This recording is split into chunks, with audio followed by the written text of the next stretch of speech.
Ladies and gentlemen, we are on the home stretch of the Friday the 13th films. I believe right now, all things considered, there is 1, 2, 3, 4, 5 left. Yeah, we got 5 left. Including, and we've done parts 1 through 7. So we are in the final half of the Friday the 13th series.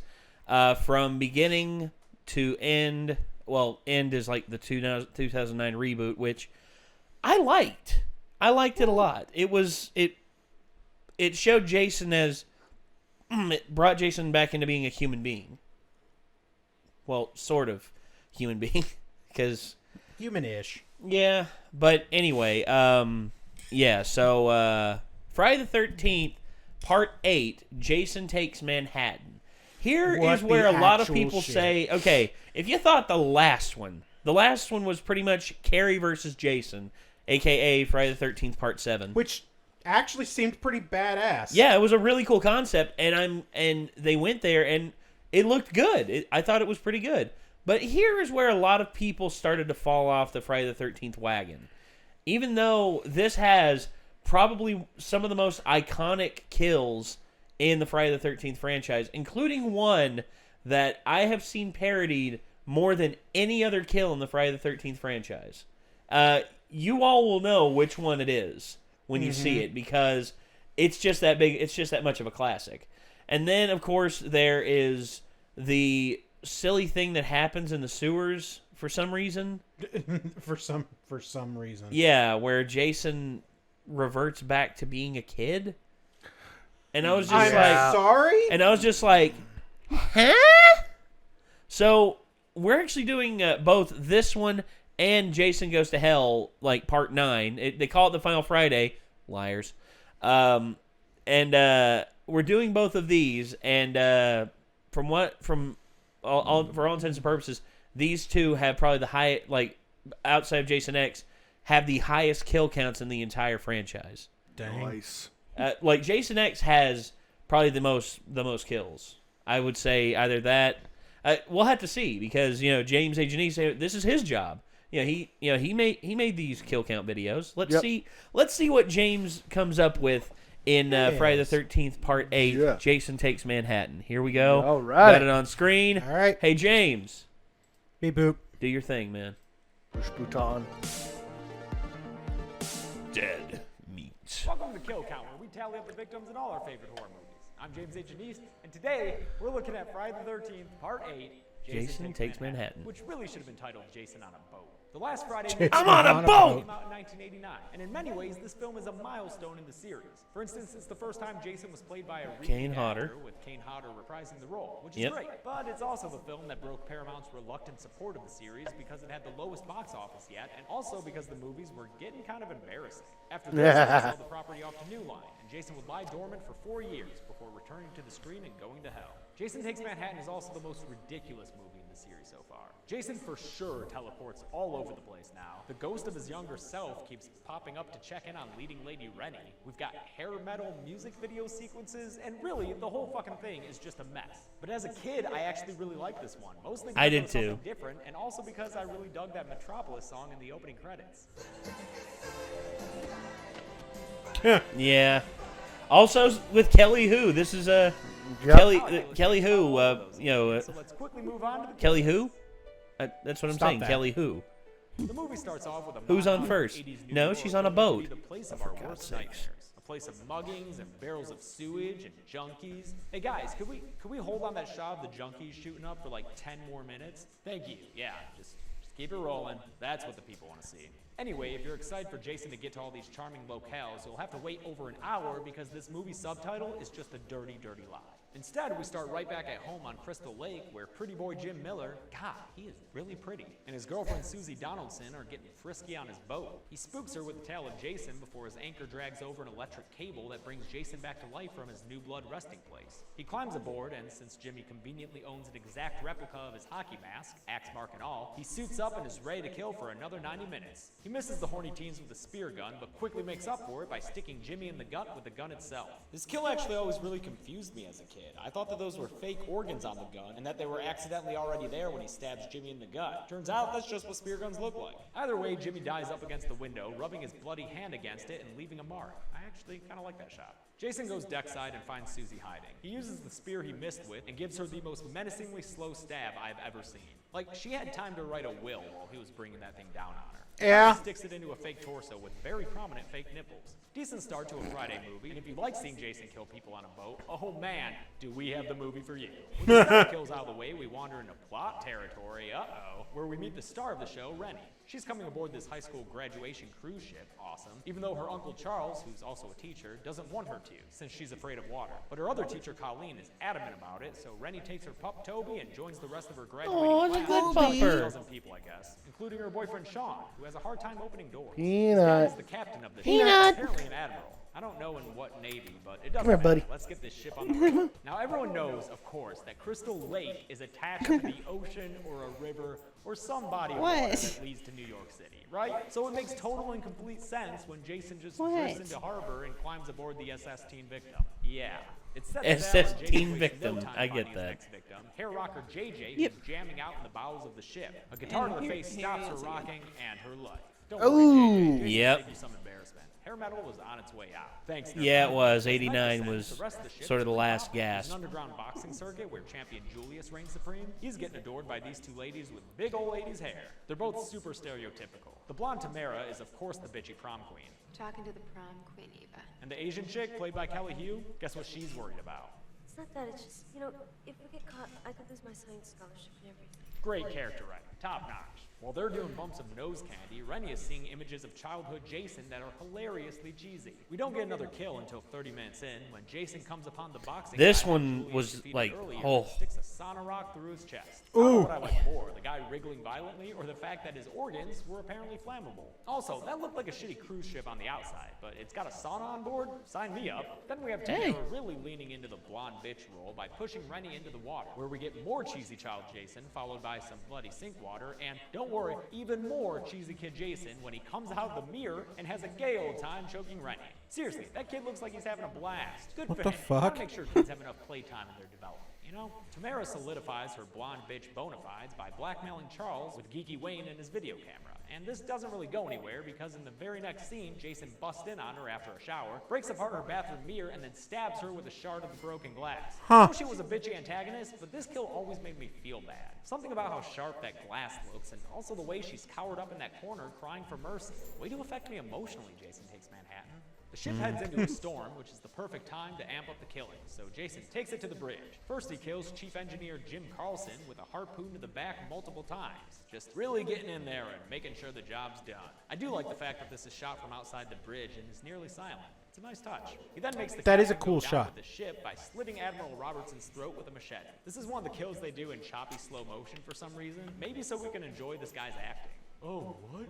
My throat? No. Hey, buddy. Sean finds the bodies, and after some understandable freaking out, seeing his dad's dead body and all, he summons all the teens to the bridge to tell them there's a killer on board. Julius takes a leadership role, which leads to one of the few times in the series where people actually arm up and go after Jason, which, is kind of cool. Yeah. The man-child hunt But doesn't do any stupid. good for Eva, though, who wanders onto an 80s dance floor of death, where Jason teleports around the room multiple times before raising her into the air and strangling her to death, saving her from having to listen to any more of that shitty 80s music.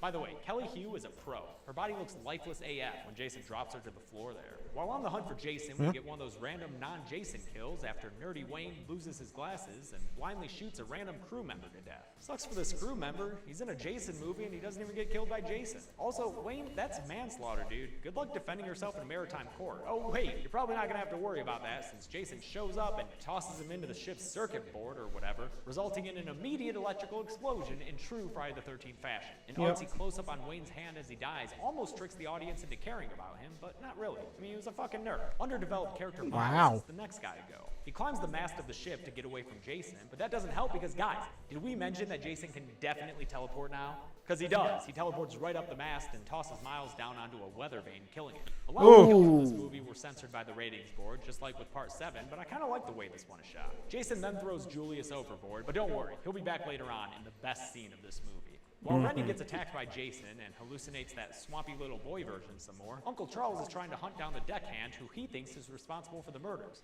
To be fair, the deckhand is not great at making himself look not shady.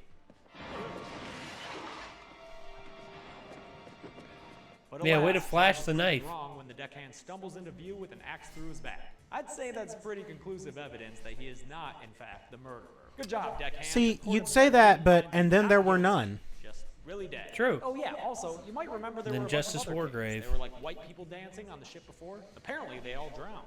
Oh, wait! I left the others in the restaurant. There is no more restaurant. I'm not gonna count those because who knows how many red shirts that was, but kind of unceremonious of the film to do that when they could have gotten a lot more fun kills instead.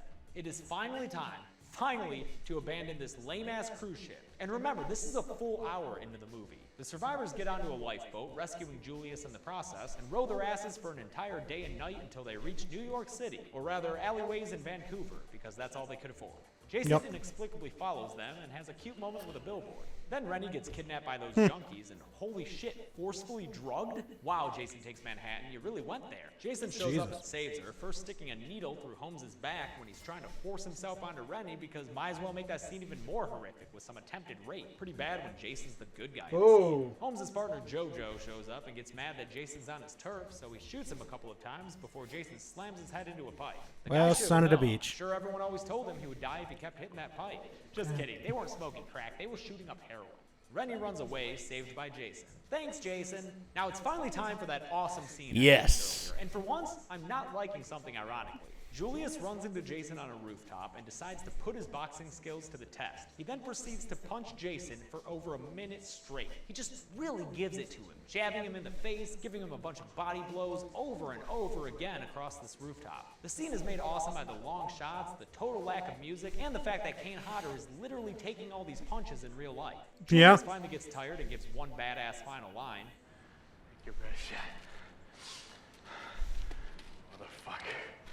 Before Jason obliges and KOs him with a single decapitating Jesus! a neat little button on Oh, Lord.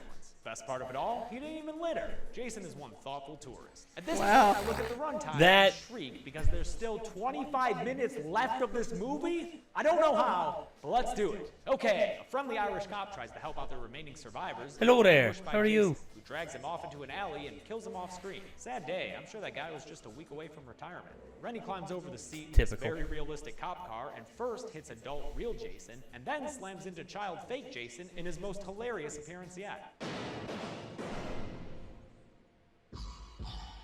This causes her to slam the car into a fiery mess, which explodes and kills Colleen. Man, another accidental death, this time at the hands of our protagonist. You better step it up, Jason. You're letting other people rack up kills in your movie. Rennie has a flashback, remembering how much of a dick Uncle Charles was and why she's having these hallucinations in the first place. So she runs off, and Sean follows after pushing Charles into a pile of shredded paper. Jason then chases Charles, teleporting into the second story of a building and throwing him out of it, then picking him up and drowning him in a barrel of sewage. Take that, Uncle Charles. Yeah. Hey, are we gonna Yeah. Toxic Avenger this motherfucker? Violently drowned in a separate Except liquid instead while of getting terrifying superpowers, serial he killer just in a hideout. dies. Better watch out, Terribly. Spanker kids. Jason's coming for you next. With that, we have the final girl circuit beginning in earnest. Jason chases Rennie and Sean onto a subway where they try to kill him by knocking him onto the third rail. Yeah, like he's never been electrocuted before. Then That's we what get woke the him best up. shots of the entire series in one of the very few scenes they actually were able to shoot in New York. That is Jason Voorhees in the middle of actual Times Square. Despite how bad this movie is, there's no denying how awesome that image is. That's Yeah. a cool True. fucking shot. By this hokey bit where Jason shows his face to some punks, causing them to run away in a very Scooby-Doo-like manner. Oh, also, this happens. You a dead meat slime bag. Hey, that's me again. They said the name.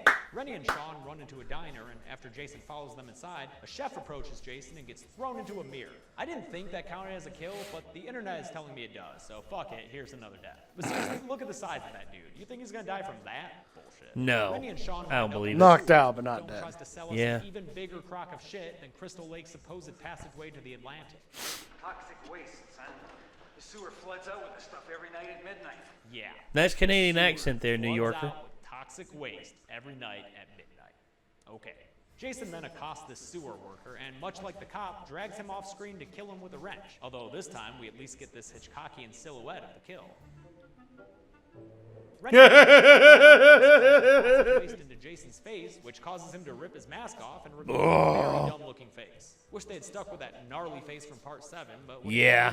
Jason still almost gets Rene and Sean before the giant toxic waste flood starts barreling towards them, looking like The Shining but with bullshit. It overcomes Jason and lights him on fire? What? And in the end, somehow reverts him back to his childlike form? Did it really happen? Is it another one of her delusions? Who the fuck cares? This Is she entire high shit on show heroin makes no still? fucking sense. Probably. Why the fuck was it 100 minutes long? Fuck this movie. Let's do the numbers. 20 people die in Jason Takes Manhattan. 18 of them from Jason and 2 of them from accidents, although Wayne would definitely go to prison for that shit. 15 of the victims are male, with only 5 of them female, the biggest gender imbalance of victims in one of these films yet. At an unreasonable runtime of 100 minutes, we come out to a death, on average, every 5 minutes, which is on the quicker side for the series. I'm gonna give the golden chainsaw to Julius, because it's such a great moment in the series, and the actor really sells his macho character. Later, Man. Chef has a lot to choose from, but since I didn't even think he was killed, I have to give it to the diner chef. Fun fact, though, that actor, Ken Kirzinger, would end up replacing Hodder as Jason in Yep. Freddy vs. Jason. And that's it. Yep. Released in 1989, Friday the 13th Part 8, Jason Takes Manhattan. Maybe the worst film in the series. Wait, what's that? We're doing Jason Goes to Hell next? May want to retract that Join me statement. next week for what may be the worst film in the series. Yes. Way to sell that. That was Guys good. for watching the Kill Yeah. for Friday the 13th Part 8, So- Jason Takes Manhattan. What do That you was- guys think of this movie? Oh, this movie's a fucking mess. I know a lot of it was because of budget issues, but some of those decisions didn't have to do with money. I'm talking about little boy Jason laying on the floor of a sewer in his underwear. That's not a money issue. That's a thinking issue. See you next week. In hell. That's a thinking. Well, issue. the weirdest thing is, especially for that, is they made Jason look like a normal child when he reverted back to his Yeah. Yeah. to his regular form, which, from what I remember from the actual storyline of Friday the 13th, is that is the reason he drowned is because he was Deformed. Neglected. deformed. He was deformed, and neglected by the by campers the chased staff. him, Yeah. and the campers staff and the wanted- staff the just, staff did nothing for yeah, him. and he drowned at Camp Crystal Lake, which started the story of Jason. Yeah. So when they show a normal looking child like that, that throws me off. And I I'm get like- I get that. It's like, no, come on, you were doing great with the other parts of him as a boy. Yeah. Now you just want to make him look pristine and look actually good. Yeah, make him I'm look like an innocent kid, and I'm like, it's Yeah. the same thing they tried to do with. It's trying to almost sort of turn Jason into an anti-hero. Yeah, Which They're trying to humanize him. Is yeah, What they're doing. look, they tried to do that with Leatherface in Texas Chainsaw 3D. yeah, It didn't work, and the reason it didn't work is because Leatherface is too far gone. He's a cannibal. yeah. You cannot, I quote, cannot in the civilized world make a cannibal a good guy or even an anti-hero. Oh yeah. they sure tried. They tried, but it like I didn't said, work. they tried, but guess what happened? It didn't work.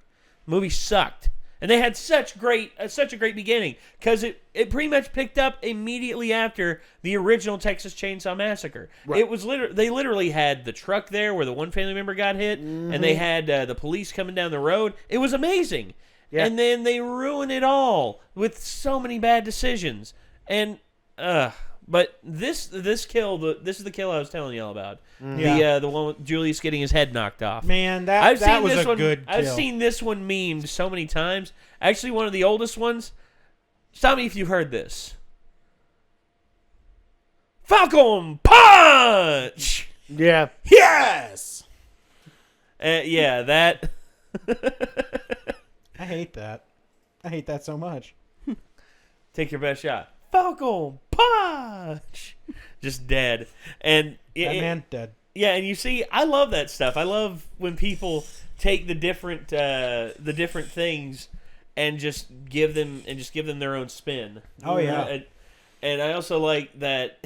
I also like, the inventive amount of kills in the Friday the 13th series is no lack of imagination with a lot of them.